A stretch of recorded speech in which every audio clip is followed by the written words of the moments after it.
Está aqui comigo o Dr. José Luiz Yunes Filho, pneumologista, e hoje a gente vai falar sobre a apneia do sono, algo que incomoda muita gente, que pode ser perigoso, né, doutor? Bom dia. Bom dia, Eliane, tudo bem? Bom Tudo dia a jóia. todos.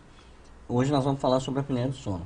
Pode ser perigoso, não pode? É um problema que pode ser perigoso, inclusive pode levar até, alguns casos, à morte, né? O sono é uma situação muito importante para o nosso organismo, né? Então, o sono de qualidade, ele faz o organismo descansar. Então, descansa os músculos, descansa a mente, descansa a atividade cardiorrespiratória, né?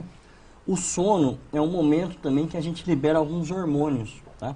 O hormônio do crescimento, um hormônio relacionado com a nossa saciedade. Então, tudo isso acontece durante o sono. Quando a pessoa não tem um sono de qualidade por algum problema de saúde, acaba ocorrendo uma série de problemas, tanto físicos quanto até de ordem emocional.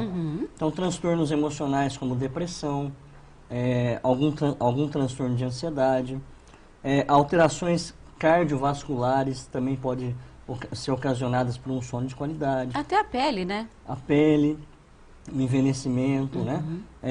Alterações de memória, raciocínio, alteração de atenção, né? A pessoa pode provocar um acidente, né? Por falta de sono, porque o organismo fica sem descanso, né? E a falta desses hormônios, por exemplo, em criança, que a apneia também acomete crianças, entendeu? Pode atrapalhar o crescimento da criança, porque ela não produz esse hormônio de maneira adequada. Não dorme direito. Não dorme direito, não produz hormônio, né? Também a questão de produção de massa magra. Então, tem uma série de situações que estão relacionadas com o sono de qualidade, né? Quando a gente fala em apneia do sono, nós estamos falando em um dos distúrbios do sono que pode ocasionar uma série de problemas de saúde, né? Então, o que é a apneia do sono, né? A apneia do sono é uma doença respiratória, né? É um problema de saúde da respiração, onde a pessoa ela tem um sono de má qualidade. A gente fala que o sono da pessoa ela não é reparador, ou seja, ele não tem a capacidade de deixar a pessoa bem descansada, tanto a parte física quanto a parte mental. Por quê? Qual que é o problema que ocorre? Quando a pessoa dorme, ocorre geralmente um estreitamento da garganta. Tá? Isso é uma situação bastante comum, porque a hora que a pessoa deita, relaxa a musculatura do pescoço, então fecha um pouco a garganta, né? A língua, ela desce também um pouquinho mais para trás, isso também fecha um pouco a garganta. Então, algumas pessoas, essa situação faz um fechamento maior da garganta. Que pode ser total. Que pode ser total, que pode gerar uma pausa respiratória. Então, a pessoa para de respirar, e quando essa pausa é maior do que 10 segundos, a gente chama isso de apneia. Tá? Então, a pessoa que tem um sono, que ela ronca, porque a garganta está fechada. Então, ela provoca um ruído que a gente chama de ronco. E alguém observa ela com essa pausa respiratória maior de 10 segundos, essa pessoa pode ter um problema chamado apneia do sono, né? E esse problema faz com que a pessoa, a hora que ela tem a pausa, o oxigênio cai e ela acorda, ela desperta à noite. Aí a hora que ela acorda, a musculatura do pescoço volta sai daquele relaxamento e a pessoa abre a garganta de novo, respira normal. Só para a gente entender, duas situações. Nem todo mundo que ronca tem apneia, só para a gente deixar claro. Exato. Mas a pessoa que acorda de um quadro desse, por exemplo, ela acorda tossindo, como se estivesse com falta de ar? Não, ela desperta, né? Ela entra numa pausa respiratória e aí ela estava assim, ela acorda, ela desperta para poder sair daquela situação onde estava sem respiração, tá? Então, assim, essa questão que você perguntou em relação ao ronco, né? 10% das crianças roncam. E tem apneia? Não, e 1 a 3% tem apneia. Tá? No adulto, essa doença ela é bem mais frequente, tá? Tem um estudo que foi feito na cidade de São Paulo, que tem uma prevalência, uma ocorrência de 32,8% da população tem apneia. É um número muito alto, bastante alarmante, entendeu? Só que o que acontece? Muitas pessoas não sabem que tem apneia, não tem o diagnóstico. né? Então, quando se deve suspeitar de apneia? Quando a pessoa ronca e o companheiro, a companheira, a pessoa que convive com ela, percebe que tem uma pausa respiratória. Na respiração. Né? E a pessoa tem alguns sintomas, principalmente de cansaço, sonolência excessiva durante o dia. Porque o sono não foi de qualidade. Então, durante o dia, às vezes a memória está um pouco alterada. Concentração, né? Às vezes a pessoa tem uma facilidade para cometer alguns acidentes, né, durante o trabalho ou durante no momento que está dirigindo, né? A pessoa dorme com muita facilidade, então a pessoa vai assistir uma televisão e já dorme, né? Então a pessoa não consegue se manter acordada, porque ela não teve um sono adequado. Então essas pessoas, elas podem ter a apneia do sono, né? Então é isso que acontece, a pessoa para de respirar e aí ela tem que fazer um despertar para poder abrir a via respiratória. Então o sono dela, ela não consegue aprofundar o sono. O sono é um sono que a gente diz que é muito superficial. Então ela começa a relaxar, para de respirar, acorda. E se ela não acordar, ela pode morrer. Exatamente. Só que assim, geralmente o organismo trabalha para que isso não aconteça, né? Onde acontecem os riscos? A pessoa que tem a apneia do sono, ela, por esse ciclo de acordar e dormir e ficar com essa despertares, ela tem uma carga de liberação de adrenalina muito grande. Né? Então, às vezes, ela tem centenas de episódios desses numa noite. Isso, quer dizer, não dorme quase nada. Não dorme quase nada, né?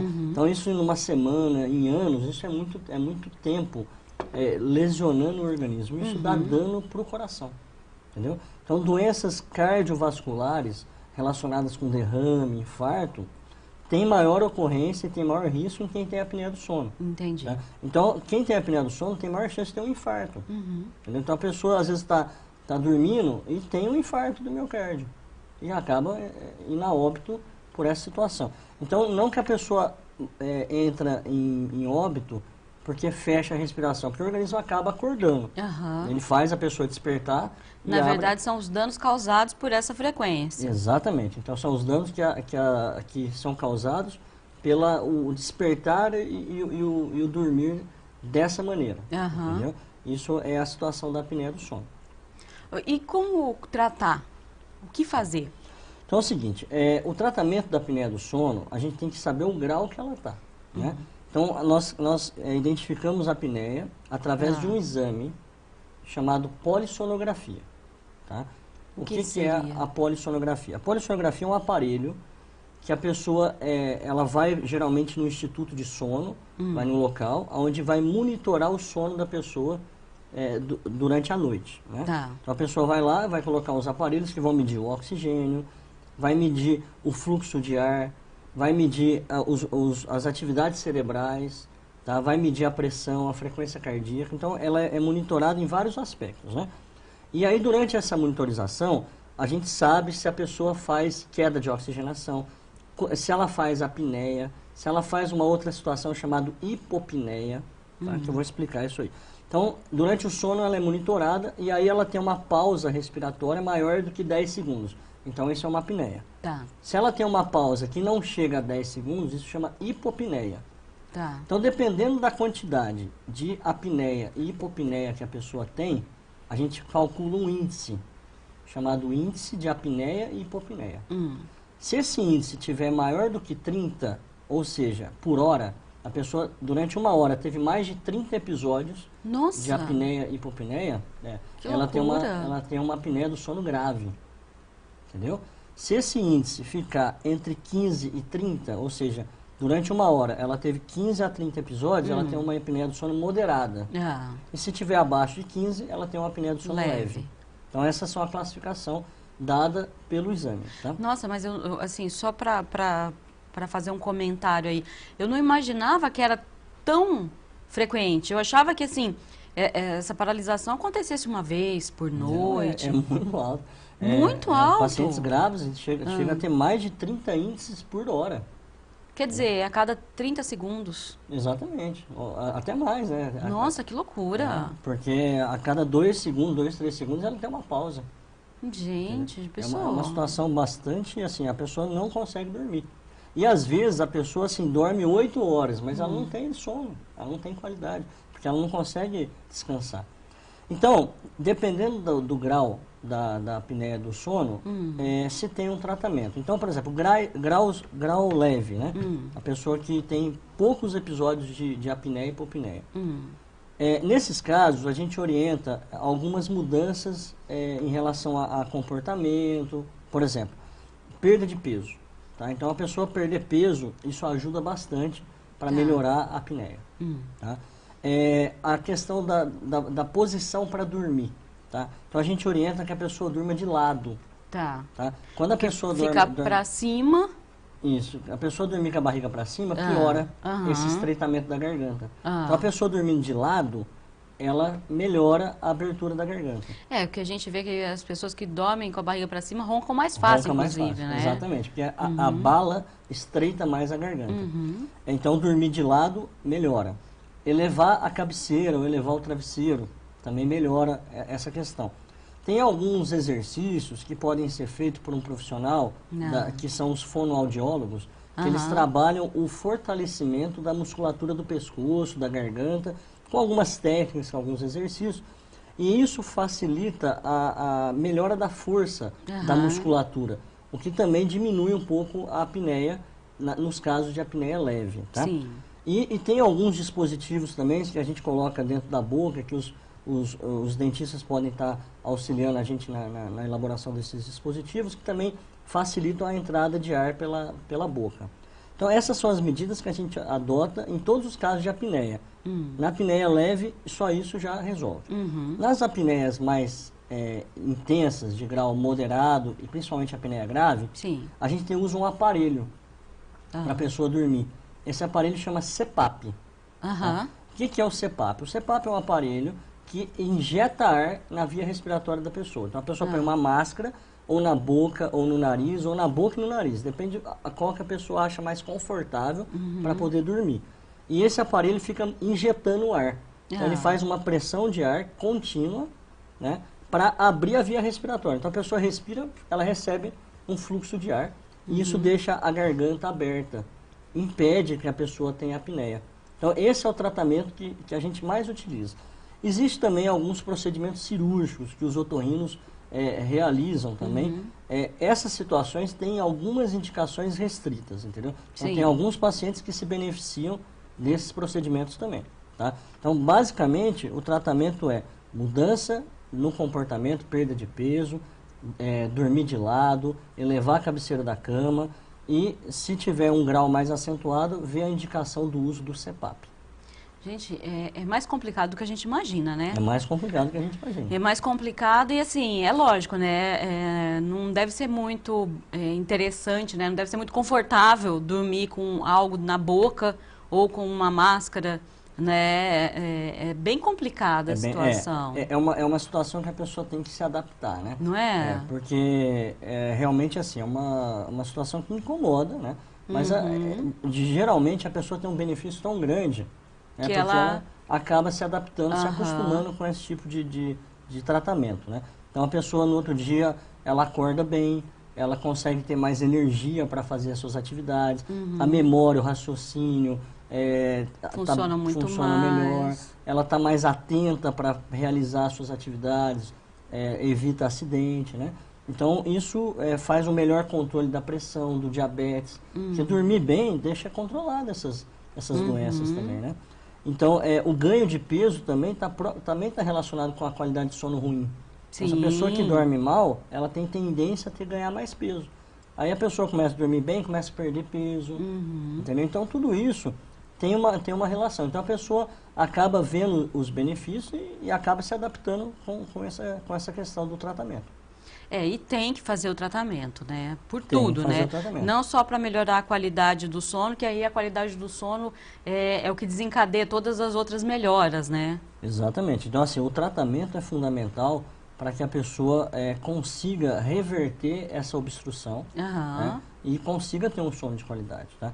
Uma coisa também bastante interessante é medir o pescoço, tá? Então, o homem, né, que tem o sexo masculino, que tem um pescoço, você pega a fita métrica e mede o pescoço. que se tiver acima de 42,5 centímetros, essa pessoa tem maior risco de ter apneia. E na mulher, acima de 37,5 centímetros. Então, sabendo a circunferência do pescoço, a gente também sabe se a pessoa tem maior risco de ter apneia do sono. Mas a pessoa também que sabe como está sendo suas noites de sono, que tem visto, que tem acordado, ou às vezes não acorda, como que é? Você sempre vai acordar com nesse quadro ou não? Então, a pessoa ela vai acordar, mas às vezes ela não tem a consciência que acordou. Tá. Então, a pessoa está dormindo, ela entra na apneia e aí ela acorda, mas ela não lembra que ela ficou acordando. Então, isso geralmente é relatado pela pessoa que observa o sono dela. Então, por exemplo, a mãe observa isso no seu filho, a mulher observa no marido e vice-versa. Então, a pessoa que tem a doença, ela não tem muitas vezes a noção de que ela está despertando. De que está acontecendo. Que está acontecendo. Né? E ela também, às vezes, muitos não percebem o ronco, entendeu? Então, o ronco é sempre relatado pelo companheiro, pelos pais, quando vê a criança dormindo, né? Então, essa situação, muitas vezes, não é da consciência da pessoa, entendeu? Então, é um problema que, assim, que é muito comum, a gente viu que a frequência é muito alta, né? Chega a ter mais de 30% da população adulta tem essa questão, 10% da população infantil, tem alto, o ronco, né? Alto. E muitos podem ter apneia. Né? Então, outra situação também que a gente observa muito em criança, a criança já tem um aspecto um pouquinho diferente do adulto, né? Então, a criança, muitas vezes, ela tem as amígdalas, né, aumentadas. Sim. Né? Então, quando você tem essa amígdala aumentada, você obstrui a via respiratória. Então, a criança faz uma apneia do sono, é o mesmo mecanismo que a gente escreveu do adulto, fecha a garganta, tem uma pausa respiratória, a criança desperta à noite e começa a respirar de novo, né? Muitas vezes na criança o tratamento é mais indicado a cirurgia de retirada das amígdalas para facilitar essa questão, tá? Tem casos também em criança que a gente também usa o CPAP, né? Geralmente a gente usa o dispositivo nasal que fica mais confortável para as crianças, mas também tem essa indicação. Então, tanto a criança quanto o adulto, para a gente saber se tem apneia do sono, é feita uma avaliação médica e, consequentemente, solicitado esse exame chamado polissonografia, da onde a gente consegue calcular o índice de apneia e hipopneia e saber se a pessoa tem ou não tem a doença. Mas uma criança, um bebezinho, por exemplo, pode ter apneia? O bebezinho pode ter apneia, entendeu? E essa apneia trazer problemas de crescimento para a criança, porque ela não produz direito o hormônio, né? Poder deixar com que essa criança, no futuro, tenha maior risco de doença cardiovascular, né? Seja uma criança que, a hora que chegar na fase adulta, tenha uma hipertensão arterial, tenha maior tendência à obesidade. A criança pode ter distúrbios relacionados com o metabolismo, como diabetes, né? Então, o sono da criança é muito importante também. A criança ainda tem que ter um sono de qualidade e tempo maior do que o adulto. Sim. A criança tem que dormir pelo menos 8 horas por dia para poder ter esse reparo do organismo, esse ciclo hormonal porque a criança está crescendo, ela precisa desse hormônio para a questão muscular, crescimento de cartilagens. Então é fundamental. Então os pais têm que observar se a criança ronca, se a criança faz uma pausa respiratória. Se tem isso, procura o médico, leve a situação para o médico, né? E isso pode ser um tipo de um quadro de apneia e às vezes necessitar de um procedimento cirúrgico ou às vezes necessitar de um uso de um aparelho como a gente descreveu, que é o CPAP. O interessante é observar, né? Porque não deixa de ser um tanto quanto assustador, né? Exato. Porém, quanto mais rápido cuidar, melhor. Exatamente. Então, assim, a questão que assusta é quando a gente fala realmente que é uma doença que provoca esses riscos, mas é uma doença, assim, que está frequente. As pessoas, muitas pessoas têm em casa o marido, a esposa ou o filho que ronca, né? Durante o dia, a criança fica irritada, não consegue ter um bom aproveitamento na escola, ou o adulto tem uma qualidade ruim no trabalho. Sempre muito cansado. Sempre cansado, com sonolência, né? E a pessoa não percebe que tem uma doença. Entendeu? Então é importante, o maior motivo que eu quero que as pessoas observam hoje é procurar o médico para procurar esse problema, porque é um problema frequente.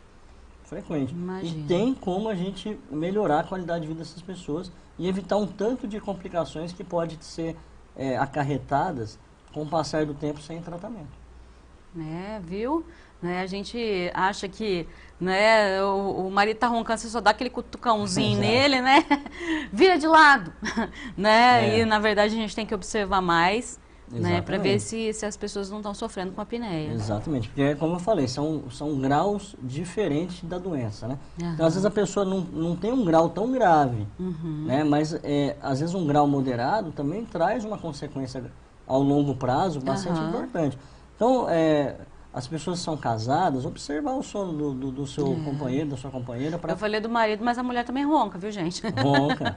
Nós temos, a maior prevalência de apneia do sono é realmente no sexo masculino.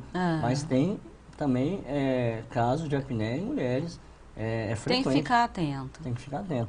E tem algumas situações também que a gente deve evitar para a gente ter um sono de qualidade. Por exemplo, ingerir álcool piora o ronco, piora porque o que acontece? O álcool, ele relaxa mais a musculatura, então fecha mais a garganta. Então na hora do sono, a pessoa tem maior estreitamento da garganta em função do álcool. A mesma situação acontece com o uso de sedativo. Então pessoas que usam sedativos para dormir, elas relaxam mais a musculatura e também tem mais índice de apneia. Estou recebendo aqui uma pergunta via WhatsApp do Carlão, nosso companheiro de trabalho. Está perguntando se tem cura. Então, a apneia, ótima pergunta. Ótima pergunta, Carlão. A apneia do sono, ela pode ter cura se você corrigir, assim, mudar os hábitos. Então, assim, perder peso, corrigir postura de sono, né? Isso pode corrigir, sim. Pode ter cura. Então, na maioria das vezes, quando se faz o tratamento e segue as orientações do médico, a pessoa reverte a apneia e ela cura. Entendeu? Então, assim, quando a gente fala em colocar um CPAP, a gente está usando um aparelho, né, para que a pessoa possa ter um sono de qualidade para começar a corrigir esses problemas. A perda de peso, conseguir ter energia para fazer atividade física, né, e aí consegue corrigir, sim. É possível. Olha, interessante. Acho que foi um assunto muito bom, né, para a gente abordar aqui hoje, conhecer um pouquinho mais, porque às vezes a gente acha que o problema do ronco, né, o ronco em si, é algo, né, e principalmente a gente observa, né, tomou bebida alcoólica, ronca muito mais alto, né, e aí a gente não se preocupa, né, com essa questão da apneia. Então foi bom conhecer realmente o que vem a ser essa doença, né, e a gente ficar mais atento mesmo. Com certeza, é muito importante esse conhecimento. As pessoas sabem, porque isso é frequente. Sim. Vocês vão procurar em casa, vocês vão ver que o marido ronca, ou a esposa ronca, ou o filho ronca e vocês não percebem. Então tem que observar se tem alguma pausa respiratória durante o sono. Sim. Né, e informar isso para o médico. Informar que o médico vai ter condição de chegar num diagnóstico e propor um tratamento. Isso vai melhorar muito a qualidade de vida daquela pessoa e evitar um tanto de complicações que ela possa ter no futuro. Doutor, muito obrigada por ter vindo, obrigada por trazer essas informações para a gente hoje. Eu que agradeço a mais uma oportunidade de estar aqui e espero ter contribuído para vocês aí em relação a essa informação que eu acho bastante importante.